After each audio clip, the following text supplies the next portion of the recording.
Here's a question for you. A police investigators examine the scene of an accident involving two cars, measures 72 meters long skid mark of one of the cars, which nearly came to a stop before colliding.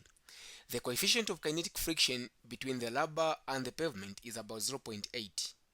Estimate the initial speed of the car assuming a level load. Okay, so now this question is under Newton's laws of motion.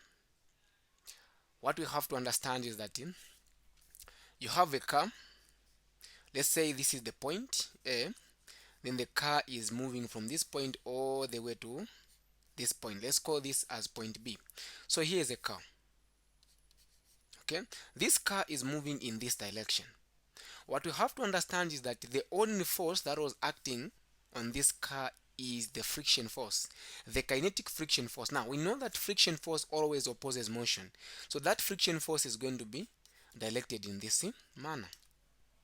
Okay, so we can say that according to Newton's second law, we can say that the summation of all the forces in x direction, since they are going to be, the car is accelerating, we have the acceleration is going to be the mass times acceleration.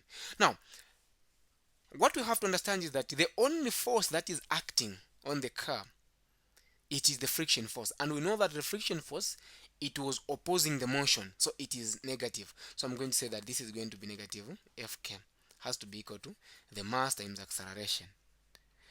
So friction force is mu times the normal force, and the normal force is mg.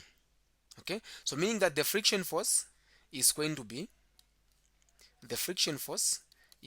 so since there's negative, it's going to be negative mu times mg. So I'm going to replace this with what I have there. So I'm going to say that this is going to give me negative mu k times mg has to be equal to the mass times acceleration. Our goal is to find the initial speed. Now, to find the initial speed, we need first to have the acceleration. So that's the reason why we are coming up with all these equations. Okay, so we can see that we have the mass, so we can cancel the mass. We have the mass both sides, so we can see that the mu k times g is going to be equal to the acceleration. So we are going to have negative the mu k is 0.80 times 9.8, that is a g, that will be our acceleration. So our acceleration is going to be negative, so it's going to be 0.8 times 9.8, which is going to be negative 7.84, negative 7.84 meters per second squared. That is going to be our acceleration. Now we have the acceleration, we have the distance. We know that when it was moving from point A all the way to point B, it came to stop, okay, because of friction. Now it came to stop, meaning that the final velocity, we want to find the initial velocity. So the initial velocity we don't know. The final velocity, we know it is going to be 0. When something is coming to rest, the moment when it comes to rest, the final velocity at that particular point is 0.